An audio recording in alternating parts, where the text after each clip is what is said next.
लोकशाहीचा बुलंद आवाज, रिपब्लिकन वार्ता महाराष्ट्र। 12 प्राचीन देवी मंदिरांच्या नवरात्रोत्सवाची उत्साहात सुरुवात। दक्षिण काशी म्हणून ओळखल्या जाणाऱ्या पैठण नगरीत प्राचीन परंपरेने 12 देवींच्या मंदिरांमध्ये नवरात्रोत्सव साजरा करण्याची परंपरा आहे। दिनांक 22 सप्टेंबर सोमवारपासून घटस्थापना करून या उत्सवाला सुरुवात झाली असून त्याची सांगता विजयादशमीच्या दिवशी म्हणजेच 2 ऑक्टोबर गुरुवारी होणार आहे।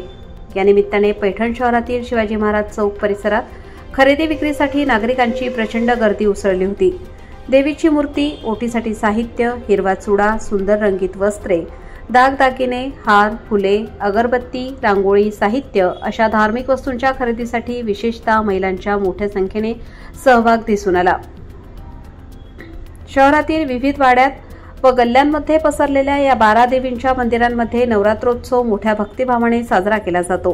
त्यात प्रामुख्याने संतोषी माता मंदिर, नवनाथ मंदिर, बौद्धवाडा, कालिका माता मंदिर, रंगारं हट्टी गल्ली, भद्रकाली देवी मंदिर, जुनी जर गल्ली, रेणुका देवी मंदिर, हताई गल्ली, दुर्गा देवी मंदिर, दुर्गावाडी, रेणुका माता खांबात विराजमान मूर्ती मंदिर, सुतारपूर गल्ली, तुळजा माता मंदिर, पिठुंबरा गल्ली, मंडई देवी, कापड मंडई, मुंबादेवी, एडेश्वरी माता, भोईवाडा, गिरजा देवी मंदिर, जैनपुरा गल्ली, कालिका माता मंदिर, कहारवाडा गल्ली, तुळजा माता मंदिर, त्र्यंबकदास नगर अशी एकूण 12 मंदिरे असून या देवींच्या दर्शनासाठी महाराष्ट्राच्या कानाकोपऱ्यातून भाविक पैठणला दाखल होतात।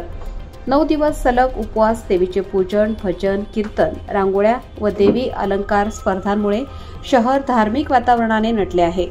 विजयादशमीच्या दिवशी या उत्सवाची सांगता होणार असून तेव्हा मोठ्या उत्साहाने देवीचे विसर्जन यात्रा पार पडेल। रिपब्लिकन वार्ता महाराष्ट्र न्यूजसाठी पैठण प्रतिनिधी राहुल गिरे, Chhatrapati Sambhajinagar. Subscribe now and press the bell icon. Never miss an update.